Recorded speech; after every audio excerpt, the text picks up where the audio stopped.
Hello guys, welcome back to my another blog. It's me Selim. তোমরা সবাই কেমন আছো? আশা করি সবাই অনেক ভালো আছো, আর আমিও অনেক ভালো আছি আলহামদুলিল্লাহ। তো আবারও অনেক দিন পর একটা চকচকে ধকধকে লং ব্লগ নিয়ে চলে এসেছি। ব্লগটার মধ্যে অনেক মজা ঠাট্টা সবই আছে। ব্লগটা শেষ পর্যন্ত দেখার অনুরোধ করছি। তো গাইস, আমরা সবাই বের হয়েছিলাম নদীর দিকে যাওয়ার জন্য। আর নদীর দিকে যাচ্ছি কারণ আমাদের দিকে 2-3 দিন প্রচুর বৃষ্টি হয়েছে, তাই সবাই বলছে নদীতে অনেকটাই জল বেড়ে গেছে। তাই আর কি আমরা সবাই বেরিয়ে পড়েছি নদী যাওয়ার জন্য। আর নাকি নদীতে অনেক বড় বড় মাছ উঠছে, দেখি তোমাদেরকে মাছ দেখাতে পারি কিনা। তো আমরা 4-5 জন বন্ধু মিলে যাচ্ছিলাম নদীর দিকে 2-3টা বাইক নিয়ে।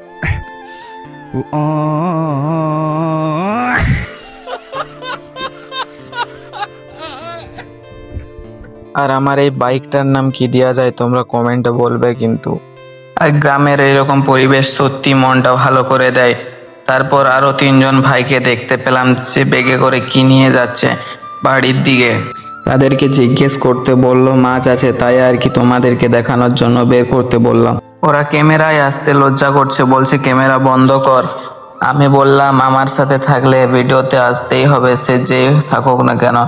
যে ভিডিওটা দেখছো তুমি যদি থাকো তাহলে তোমাকেও ভিডিও আসতে হবে। তো মাছটা দেখো প্রায় 4-5 কিলোর হবে, আর এর থেকেও বড় বড় মাছ নদীতে উঠছে।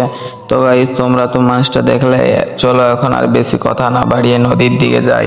রাস্তা তো দেখতেই পাচ্ছ, পুরো হাইওয়ে রোড।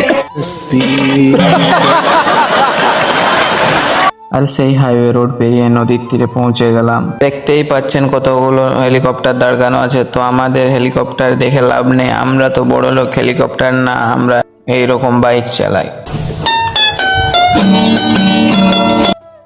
তো এখন আমরা একটা ফানি ভিডিও শ্যুট করছি, আর ফানি ভিডিওটা শ্যুট হয়ে গেলে কিছুক্ষণ ঘোরাঘুরি করে তারপর আবার বাড়ির দিকে যাব। আজকের ব্লগটা এতদূর পর্যন্তই ছিল। যদি ব্লগটা ভালো লাগে তাহলে একটা লাইক, কমেন্ট আর সাবস্ক্রাইব করতে ভুলবেন না। দেখা হবে পরের ব্লগে।